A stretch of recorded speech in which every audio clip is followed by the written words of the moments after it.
Good morning, everyone. Happy Mother's Day to all mothers. Uh, before starting the sermon, one more prayer matter. We are trying to do the outreach this year in one more fair in the next county, which is a lot bigger than the fair we attended last 2-3 years. Um, Last year, about 140,000 people came to attend that fair over 7 or 8 days. So it's a big fair. We can easily reach out to a lot more people. But the fair committee is not in favor of any kind of evangelistic work. Apparently, earlier there was a lot of Christian music bands used to come and conduct programs and all. They don't allow that anymore. And because it is a big fair, there are so many vendors they are in the waiting list. So if it is God's will, pray that we'll get the permission and we'll be able to reach out to more people, and it will turn out to His glory. So today morning, Shadabdi was talking to her mom, and her mom told like all the best and happy Mother's Day, and may you be a successful mother. And she asked, like, what do you mean by successful mother? Then she told, like, when our kids are successful, kids are good kids, when they grow up good and achieve success, then the mother is a successful mother. But in reality, when we look into many cases, we cannot really tell that way, right? Because kids have their own mind and they have their personality and they grow up and sometimes they mess up. And just because the children made some wrong choices, that doesn't mean that the mother or the father is an unsuccessful parent. So that's kind of a wrong definition. So today I want to talk about a mother from the Bible we don't talk about her usually in a good way.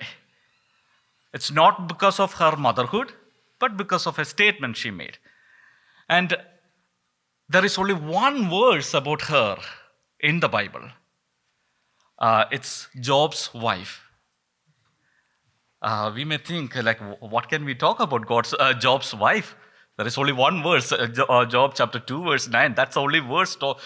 She appears and she disappears. So it's a long book of 42 chapters, and there is conversation after conversation between Job and his 3 friends. And later, another friend, Elihu, comes, and there is only one verse about Job's wife. And recently I heard one pastor was preaching. He is talking about her. Maybe Job's wife is the most persecuted woman or character in the Bible. Not by anti-Christians, but by theologians or commentators. Right from throughout history, if we look into the commentaries on Job, we see that only or mostly bad things about Job's wife. Saint Augustine, he was, I think, in 4th or 5th century AD. He wrote a lot of good things. He was kind of at the turning point in some of the theological discussions. And both Catholics and the evangelistic group accept Saint Augustine. And he told she is adjutrix diaboli. That means she's devil's advocate. And we know about John Calvin. Calvin, he told she is organum satanae.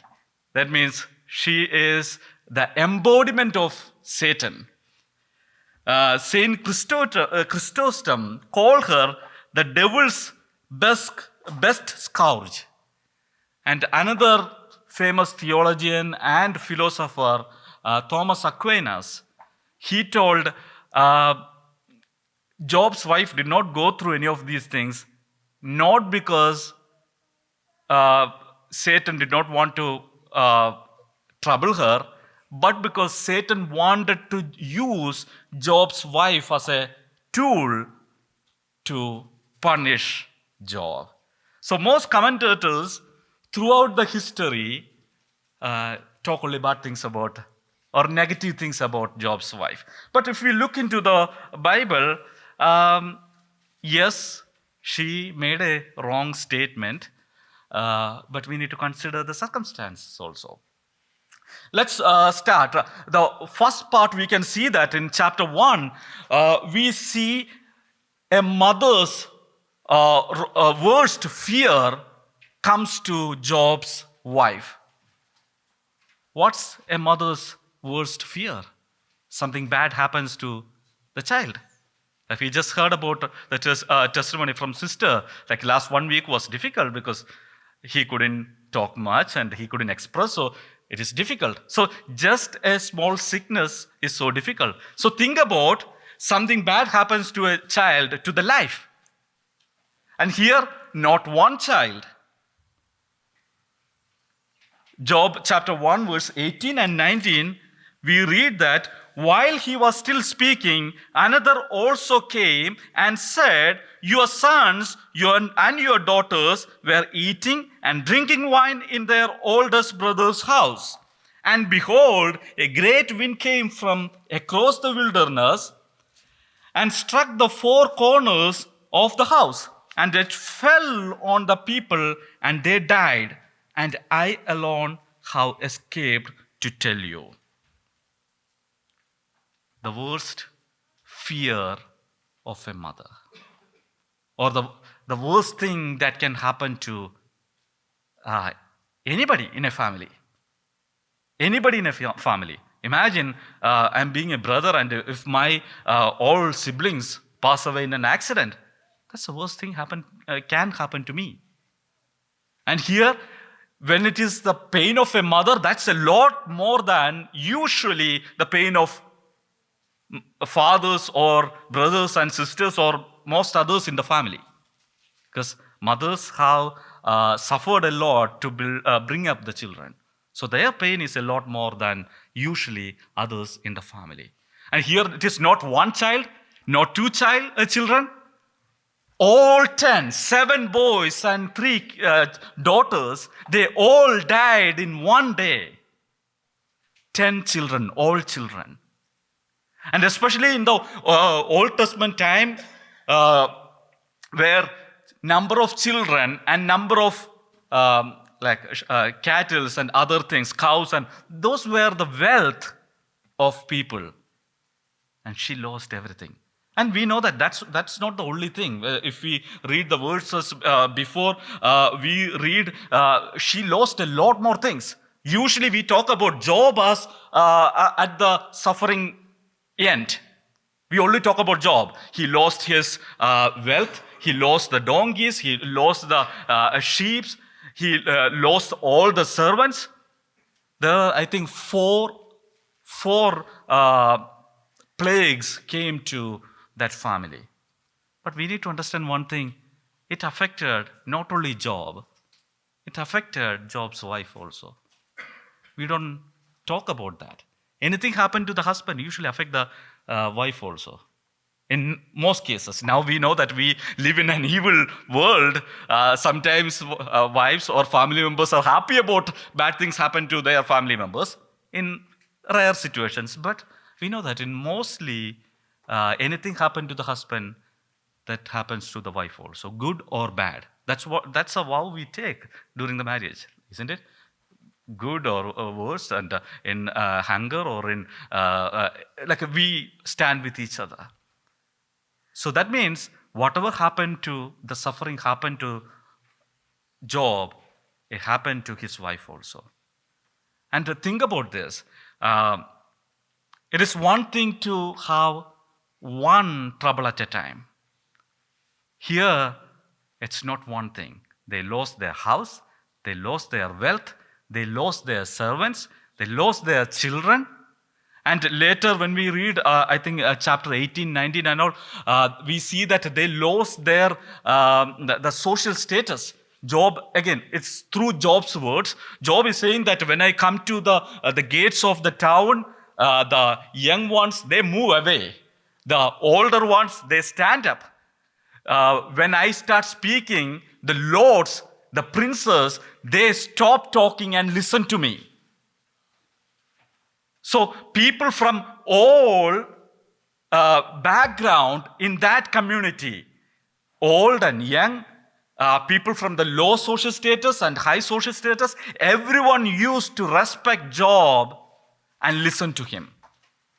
And we can safely assume that Job's wife also used to get that respect from the society. So she lost wealth,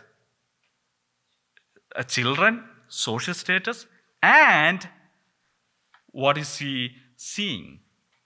Her husband with a physical illness. Lost everything. And the only thing left for her or to each other. Job also lost everything. The only thing left was his wife. And Job's wife, the only thing left was her husband. And in that situation, we can see she is seeing a suffering husband, physical illness.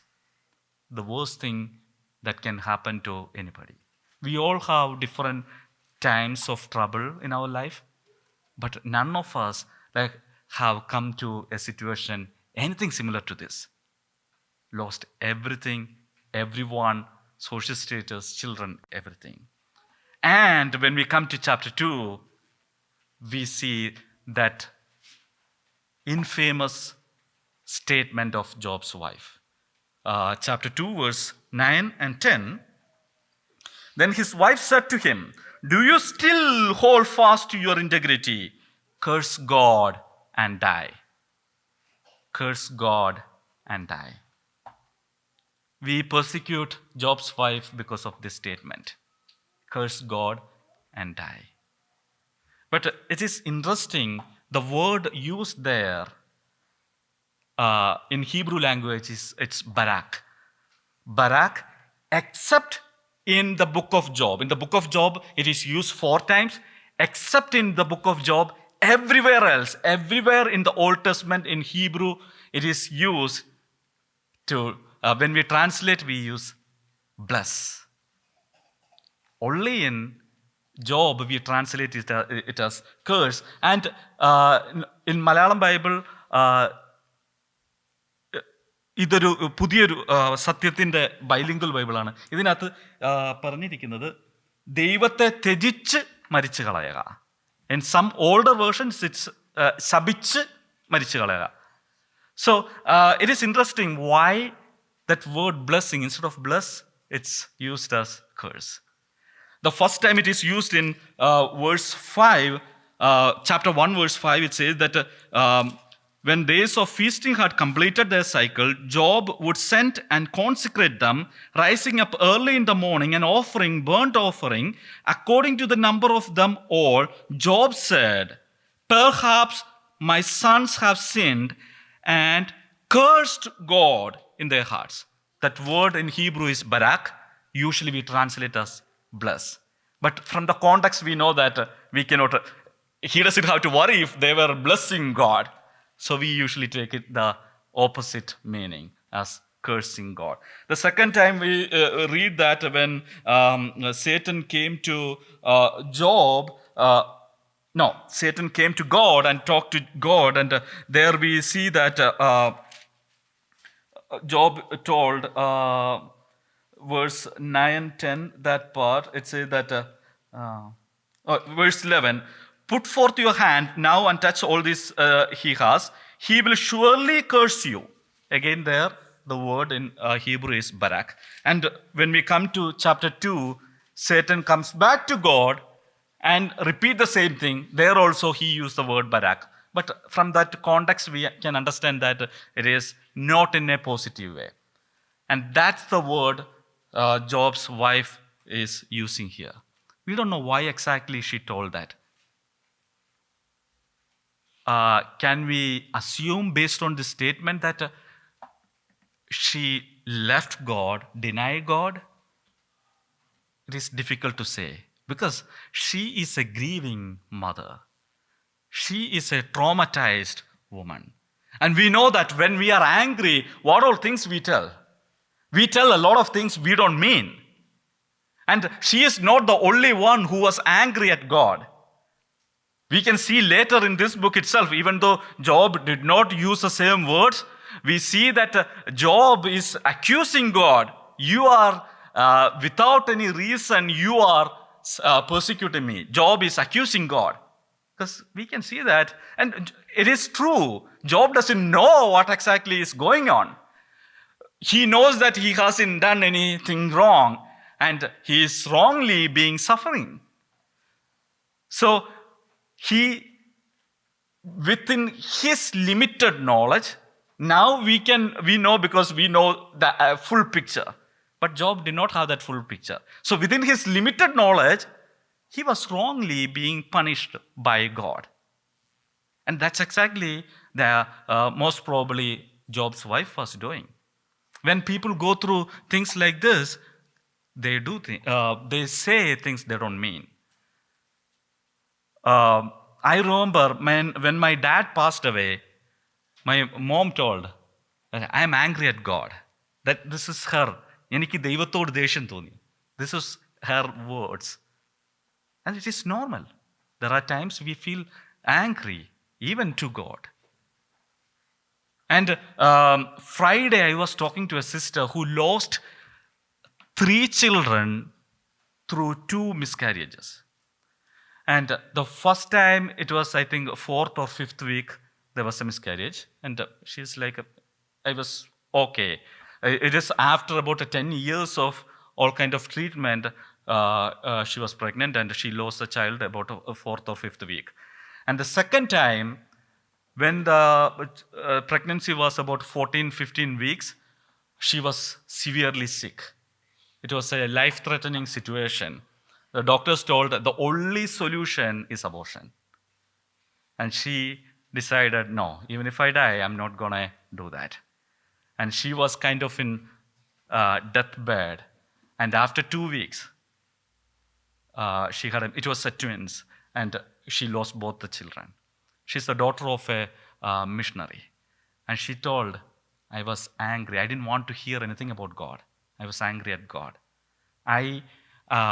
If God wanted to take my children, why did He give me? And why did He make me take this decision of, like, even if I die, even if it is life-threatening to me, I'm going to keep the children. That was my decision. I took that decision. Still, I did not get the children. And when the dad, who's a missionary, came and she told, I don't want to hear anything about God. Don't talk to me about God. You were preaching about God all this while. And did she mean that? I don't think so. It was at that traumatized situation, a grieving mother's empty words. And most probably, anybody would do the same thing or similar things. As I told, Job did similar thing. And there are so many examples. Moses in Numbers, he said that, why have you brought this trouble on your servant? I cannot carry all these people by myself. This is the words of Moses. Then we see about Jeremiah, you deceived me. It's the words of Jeremiah. Lord, and I was deceived. Jeremiah chapter 20, verse 7. He is straight accusing God. You deceived me. Then David in Psalms, how long, O Lord, will you forget me forever? Psalms 13, verse 1. Then Psalm 10, verse 1. Why, O Lord, do you stand far away? Why do you hide yourself in times of trouble? Another one is Jonah. 2 times. Not once. And his situation was so different. Nothing bad happened to him. Nothing bad happened to Jonah. The only thing was he preached something and that did not happen to the people. So it affected his reputation as the prophet of God.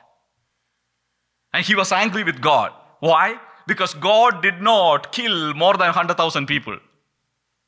He was angry with God. And second time, why? The small plant died off. He was angry with God. Don't you think that we need to show more grace to Job's wife? What did God did to Jonah? When Jonah was angry, what did he do? God taught him through an illustration of the plant and spoke to him. You are worried about this one plant. You did not do anything about it. Then shouldn't I worry about so many people? The Lord had patience and taught him, even though he was angry at the sovereign, almighty God. God gave him that freedom to show his or express his emotion and taught him that you are wrong. Again, God was patient. That doesn't mean that what Jonah did was right. But we don't show any grace to Job's wife usually.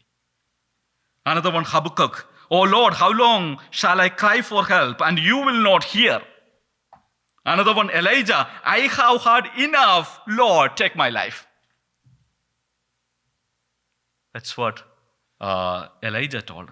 So there are so many other people with very respect and pride we talk about in the Bible who were angry about God. And think about the disciples of Jesus Christ. Everyone ran away. And Peter, the first time he had that unbelief when he stepped out of the boat. Second time, we see that towards the final days of Jesus Christ, he denied God 3 times. Denied. He took an action and denied God 3 times. God still forgave Peter and showed compassion to Peter and made him, gave him special instructions. How about Thomas? He did not believe that it is, he told that I am not going to believe. We call him Doubting Thomas. I would not believe. And there are other reasons maybe she told these words. It is interesting, the first half she is affirming the words of God. Do you still hold fast to your integrity?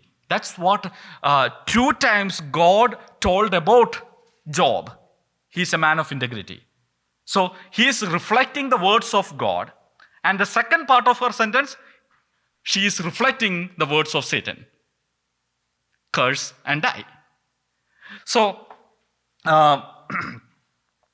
here we see that she is a wife who knows her husband, first of all. Because she's affirming God that he is a man of integrity. A wife who knows her husband. And secondly, because of the word Barak is used, we don't even know whether she really meant curse God or maybe she told that bless God and die. Just end your suffering. She has gone through all these things and she is watching her husband physically suffering. And maybe she was telling him that just die. Because we know that my grandmother, my dad's mom, was bedridden for about 12 years. And when she passed away, it was a relief for almost everyone. We were like, at least her suffering is over. Maybe she was talking in that manner. Or some commentators told that it is a theological euthanasia. She was suggesting a theological euthanasia because in Deuteronomy we read that anybody who cursed God, he should be stoned to death. That's what we read in Deuteronomy. The word for curse God is Khalil. That's a different word, not Barak. But he is supposed to be stoned to death. Maybe she told in a way that if he cursed God, people will come and stone him and his suffering will be over. Maybe it is from her love for Job and her inability to uh, see husband suffering like that. Or maybe she is just weak, has less faith than others, which is possible. But that is still better than having no faith.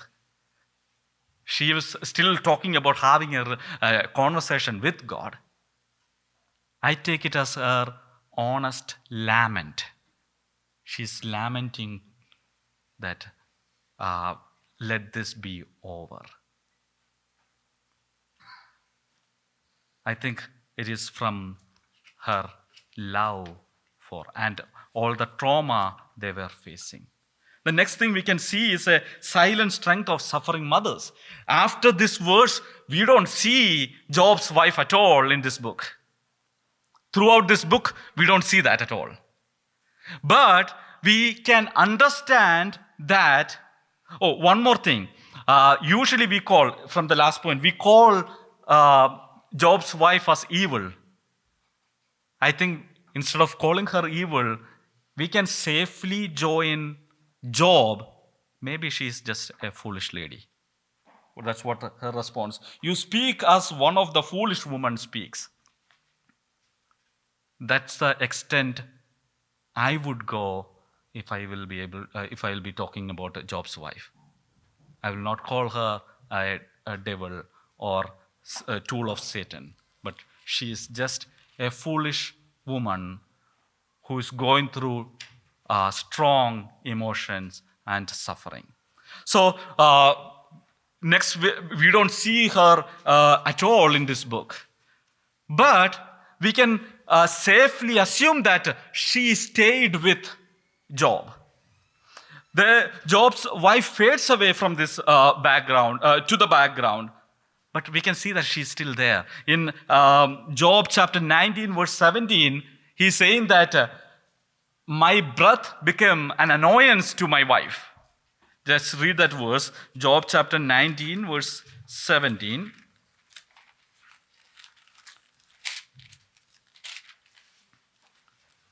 My breath is offensive to my wife, and I am loathsome to my own brothers. My breath is offensive to my wife.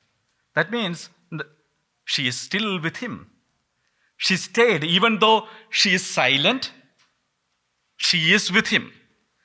Her presence may be more troublesome for Job because of the way she was thinking and the way she was talking, but she did not leave him. There are so many mothers around us who are serving and suffering in silence. As I told some time back, success doesn't mean that the children are always successful and good. We know that a lot of mothers are suffering in silence, going through pain, sometimes because of their mistakes once they took. Sometimes it has a never-ending consequence, some of the decisions we take. Sometimes it's the wrong choices the children took, or sometimes it may be because of other situations in the families. But we know there are a lot of suffering women, suffering mothers around us. Just because they are silent, they are invisible, doesn't mean that God doesn't care about them. We know even in the Bible, we see suffering mothers because of various reasons. Hagar is one example. Hagar was kicked out and she was suffering in silence. She did not have anybody. Yesterday night we were talking about Hagar. She was an Egyptian slave. She was away from her parents and her everyone that belongs to her. And she had a baby and she was kicked out with a baby. And that's why finally when the angel of the Lord appeared, she told that El Roy, God who sees. And we know about Hannah. who was suffering in silence because not having a child and because of her co-wife, or whatever term we can use. She was suffering in silence. Another mother, Bathsheba, she lost her child. Is it because of her choice? No, because of the sin committed by her husband's murderer. Because of the abuse, because of the sin of her abuser. And that was a punishment not just for David. David struggled, we know that, we read about that, but we don't read about Bathsheba there. She was struggling. She was suffering not the consequence of her choice, the consequence of her abuser. So there are a lot of suffering mothers and women around us. And not just women. There are a lot of suffering people, people who are suffering in silence around us. And the only thing we can tell is, El Roy, God sees. Maybe they are in silence. Maybe they are invisible. Maybe none of us know about the suffering some of our brothers and sisters are going through. We don't see them, but God sees them. God cares about them. God cares about everyone. And not just that, we can assume because of another reason that she stayed with Job. When Job was restored, he got everything in double, right? All the wealth he lost, he got in double. And he got 10 children. And that portion doesn't talk about having one more wife. That means Job's wife stayed with her until that restoration. And restoration is the good thing happened to that mother. When we come to Job chapter 42, verse 12 to 15, the Lord blessed the latter days of Job more than his beginning, and he had 14,000 sheep, 6,000 camel, 1,000 yoke of oxen, and 1,000 female donkeys. And he had 7 sons and 3 daughters. And he named the first Jemima, second Keziah, and the third Karen Happuch. In all the land, no women were found so fair as Job's daughter, and their father gave them inheritance among their brothers. Job's life was restored. That means his wife's life also is restored. And 2 beautiful things we can see in this passage. He had 7 more sons and 3 more daughters. We don't know the names of the first 10 children. We don't know the names of the later 7 sons. But we know the names of his daughters when Lord restored her. And not just that, there is a counterculture thing happening there. We know that most of the world is patriarchal, including ancient Israelite or that area, ancient Near Eastern place is patriarchal. Because everything, inheritance go through men, sons. Only in some tribes, in some part of the world is matriarchal. One is the Nair caste in Kerala. They were matriarchal up to a recent time. The inheritance come through the daughters. But here we see that along with the sons, these daughters also got inheritance from God. How the Lord restored the family, including Job's wife. And that's again, we can see that she stayed with him because God did not give her a new wife. And another thing we can see that just before restoration, in chapter 40, I think, we see that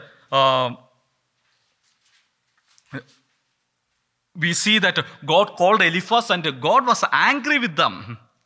God was angry with Eliphaz and what are the other names? Bildad and Soar. God was angry with them because they were, with their words, persecuting Job. We don't see God rebuking Job's wife?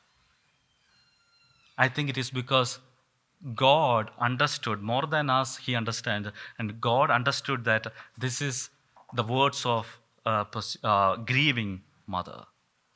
And I think it is because God had compassion on Job's wife, even though we don't show any compassion. So there are a lot of people who are suffering in silence. Let's show compassion. Let's show love. And again, that does not mean that we need to follow all the bad things in our life. That doesn't mean that tomorrow, if imagine she really meant curse God, that doesn't mean that I need to appreciate for her to saying that. I should not follow that in my life. I should call sin a sin, and I should tell that when people do sinful things, I need to point that out. But how many times we do these kind of things? How many times I am angry with God? I think it is better to be honest to God. We cannot hide things from God. I can pretend to be a good Christian in my church or in my friend circle and all. But it is good if I don't have any of those kind of frustrations or anger at God. But we see that how many times David is saying that kill and destroy my enemies. Their place should not remember them. That's a prayer of David. Is it good to have such thoughts? May not be. But it is better to be honest to God than if I have in reality those kind of thoughts, hiding that and acting like the most best person or the saint in front of God. We cannot act like a saint in front of God. God sees through us. When we talk about Elroy, we can take it that manner also. God sees us. God sees who I am. So I need to be honest with my thoughts and emotions to God. Then the Lord will have compassion and He will teach me the way He taught Jonah. So today, as I conclude, I want to tell a word to all mothers, to all grieving mothers. Elroy, God sees your tears and you are not forgotten. God sees you. And it's not just about the mothers. There are grieving people among us. God sees everyone. And to all the weary mothers, God honors your endurance, even when no one else notices.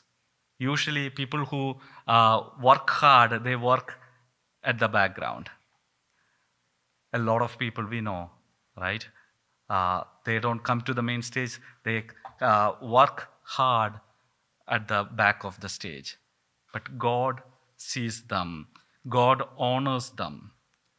And He will notice that. And He will give reward. And to all joyful mothers, celebrate God's grace with the gratitude and humility. It's a gift from God. It is when there are a lot of mothers who are grieving and who are weary, it is a gift from God that the Lord is allowing us to be joyful. And to all spiritual mothers, your nurture of others in faith is sacred. May the Lord bless each of us. And it is not applicable just to mothers. It is applicable for each one of us. Grieving people are there, weary people are there, joyful people are there around us, spiritual leaders, spiritual mentors are there around us. It doesn't have to be a mother, it doesn't have to be a woman, it doesn't have to be an older person, but we can find categories of these categories in all gender, all age, and all different groups.